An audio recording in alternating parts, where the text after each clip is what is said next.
Oh, I didn't know anyone was here. As you can see, I've been doing my hair.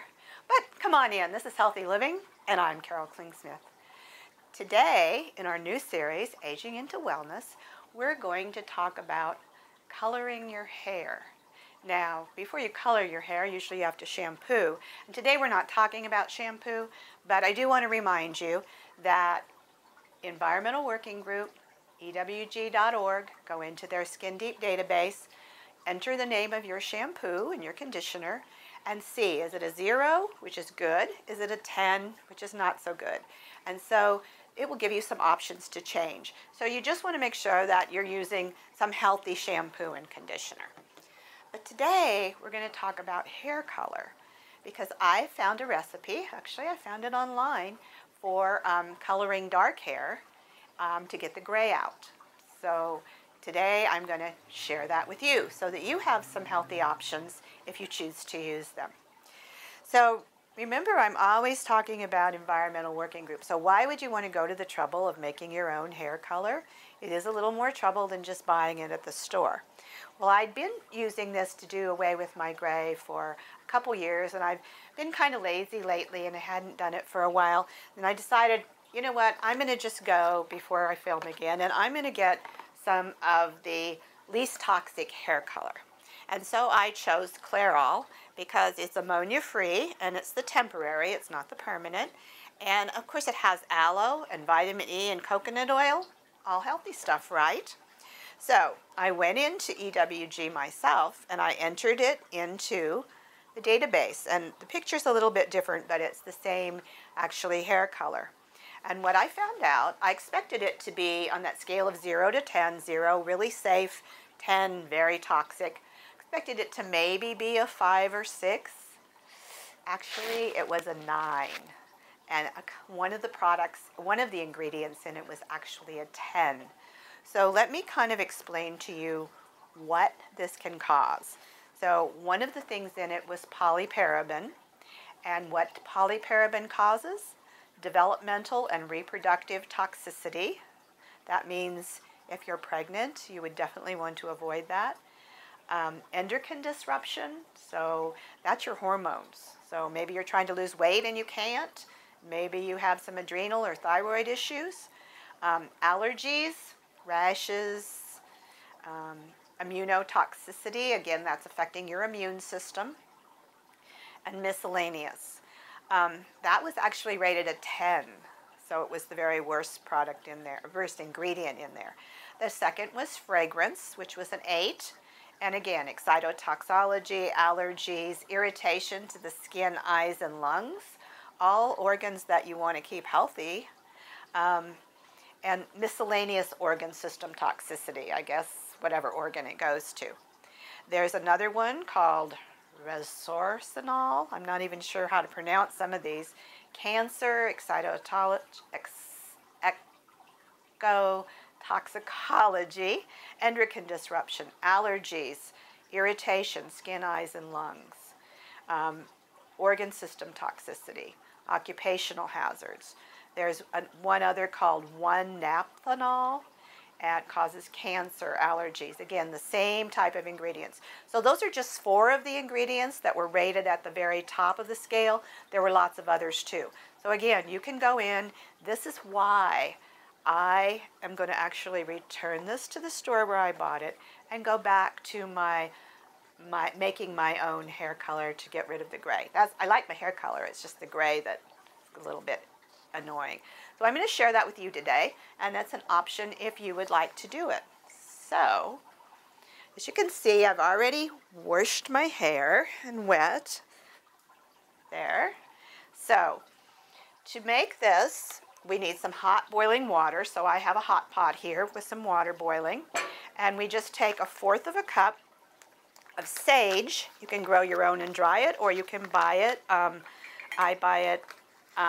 This is organic sage. If you grew your own, as long as it's not sprayed, it wouldn't matter.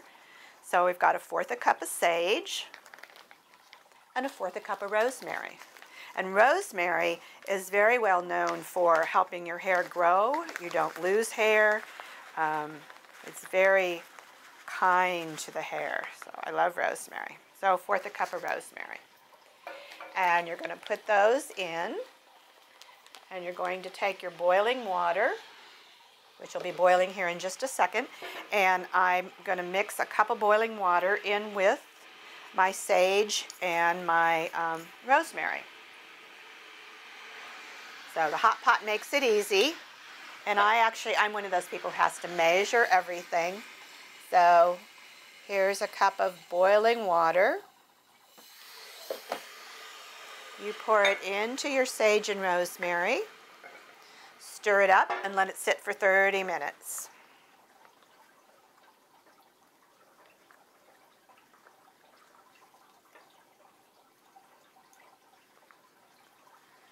And then I just let it sit. And then at the end of 30 minutes, I will actually take this and pour it into this coffee filter that my husband doesn't use anymore. And it will bring out what looks like this, like a tea. And you can, sometimes I love essential oils. Sometimes I will add a couple drops of rosemary or sage essential oil, because remember, essential oils are pounds and pounds of herbs in order to make a small bottle. So I might just put in, 2 or 3 drops of rosemary or sage if I have sage. This one's rosemary. And I just mix it up. But you don't have to use the essential oils. You can just use the herbs if you wish. And since I don't have a sink here today, I'm going to use this pan. But after I wash and rinse my hair, I just wring out the excess water. And I'm going to tell you what I do first so you can kind of watch me, since I can't really talk upside down. So this, I've already used some out of it. It actually makes the 8 ounces. And once you've used some, you want to put it in the refrigerator, because I would have let it sit out and it would mold. And if I want it to warm, I don't put it in the microwave. I actually will sit it in a pan of warm water, or I'll sit it on my heat vent if it's winter. And when you use this, it's not going to be as instant as using a hair color. And the more that you use it, the more that it will do the gray. I tend to have the most gray along my temples and along here.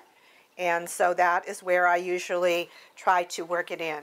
So when you first start using it, you just pour it on as a rinse, but then I'll try to make it so you can see. But then you just kind of go in and put it where you want it, and I just keep doing it. And the recipe that I found said when you first do it maybe 6 or 7 times into that area that you want it to work. And the more you do it, the less that you have to do that. So I'm going to try to show you here.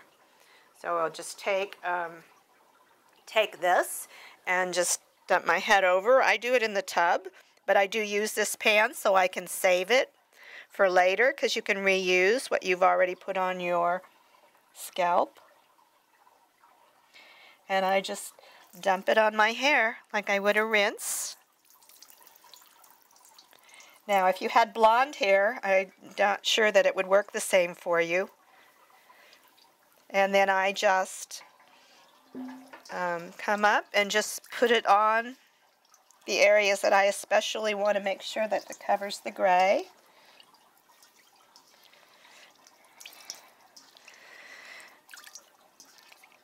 And when you're in the tub, it's a little bit easier to be a little bit messy.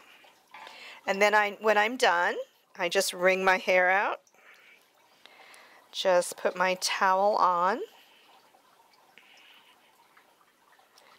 Okay, so then what I have left, what I wrung out of my hair and what ran into the bowl, I just dump it back in my measuring cup and put it back in my bottle. This was just an old empty ketchup bottle, and put it in the refrigerator. It'll usually last about a week. I usually wash my hair every other day. Sometimes I'll use it every time I wash it, sometimes I don't. And there you have it.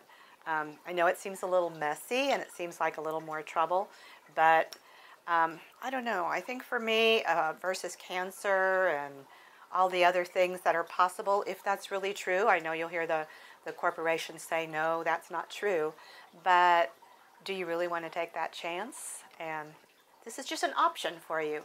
So what we've shown you here today is just a tool that you can use to hope to possibly lessen your gray hair. But I'd like you to remember that other things can be a factor in the hair graying. One of them, of course, is genetics. Another is stress.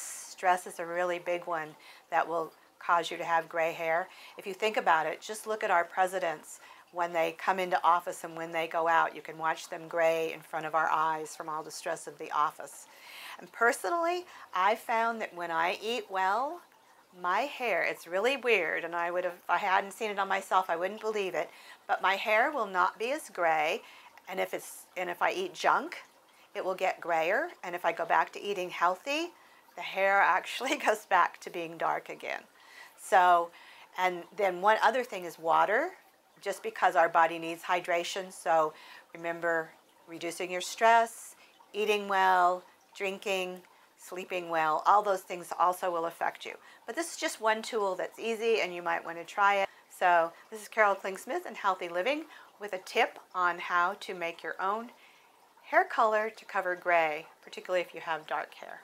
So please join us again next time on Healthy Living with another tip from aging into wellness so that you can age gracefully. Thank you for joining us.